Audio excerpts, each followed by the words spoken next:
Mini Macro Series Part 3. Today we are talking about carbohydrate. Carbohydrate is the main source of energy for the body, especially the brain and the muscles. People that exercise need to consume even more carbohydrates, and the more intense the exercise, the more the body relies on carbs as fuel. So, carbohydrates are broken down into sugar. That sugar is absorbed into the blood. And as the blood sugar levels or blood glucose levels rise, the pancreas releases a hormone called insulin. That insulin is how the sugar gets into the cells to be used as energy. So, we need a steady supply of blood glucose. So, that can come from our food or that can come from the liver, from the muscles, or from fat. So, pretty cool that our body can store that energy for later use. People with type 2 diabetes are resistant to that insulin. So their blood glucose or blood sugar levels remain elevated and their cells aren't getting that energy that it needs. W- According to the National Institute of Diabetes and Digestive and Kidney Diseases, 1 out of 3 adults has prediabetes. People that have prediabetes have a 50% chance of developing diabetes over the next 5 to 10 years. So, the difference between type 2 diabetes and type 1 diabetes is that type 2 is preventable, type 1 is not. Type 1 is an immune disorder. So, the immune system attacks the pancreas so that it cannot produce insulin. So there's no insulin, the blood sugar levels remain elevated.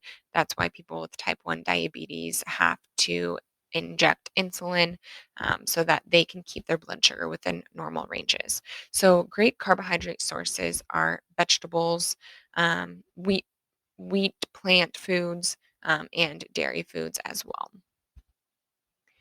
So let's get into the building blocks of carbohydrates. Carbohydrate is a sugar molecule, and monosaccharides are single sugar molecules. So glucose, that's our main source of energy, fructose and galactose are all examples of single sugar molecules. A disaccharide like lactose, which is the sugar found in milk, maltose and sucrose are two sugar molecules together. Polysaccharides can be three or many, many, many molecules strung together. So these are your starches, cellulose, and fiber. We also have polyols, that is a sugar alcohol.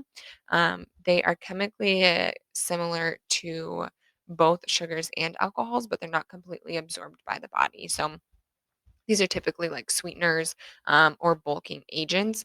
They are naturally found in foods like plant products and fruits and berries. So we have complex carbohydrate and simple carbohydrate. So the simple carbohydrate are going to be those single sugar molecules like the glucose, fructose, and galactose.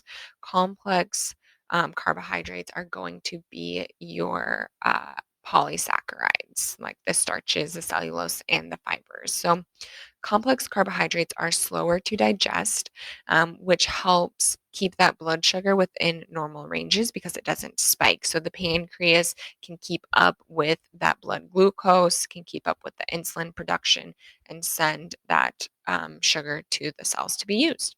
So it can help people keep feeling full because it's slower to digest. It also contains more vitamins, minerals, and fibers. These complex carbohydrates are products such as brown rice, quinoa, whole grain breads, pasta, beans, corn, potatoes, peas, squash, starchy vegetables, legumes, things like that. Simple carbohydrates are quick to digest, so they can really spike up that blood sugar depending on the consumption, how much you're eating. Um, and you also get hungry quicker because they're easy to digest. They're typically lower in vitamins, minerals, and fibers, and these are examples like candies, syrups, sugars, things like that. So, how much carbohydrate do you need? Well, individuals that exercise should be consuming more carbohydrate, especially if they are training hard. The USDA recommends adults consume between 45 and 65% of their total calories from a carb source. So, let's get into an example here. So, we have a sedentary individual on a 2,000 calorie diet. That's the example on the left. We gave them the typical macro ratio 40% carbohydrate. If you did not see our part one to the mini macro series, go back and watch that. That breaks down how to calculate those macronutrients there. Let's jump over to the right side with the USDA. Let's use an example of an individual who's very active. So we'll put them on the highest recommended amount of carbohydrate, which is 65%. Let's put them on a 2,000 calorie diet. So we'll take 0.65 times 2000. That equals 1,300 calories coming just from carbohydrate. If we want to find out how many grams, we'll need to take that 1,300 divided by 4 calories because there are 4 calories in every gram of carbohydrate. And that means that individual is consuming 325 grams of carbohydrate every day. Now, we want most of those carbs coming from those complex carb sources. So let's talk about the importance of fiber. Fiber is a complex carbohydrate. It can increase the frequency of bowel movements and like make them harder and together. It also plays a role in keeping blood glucose within normal ranges.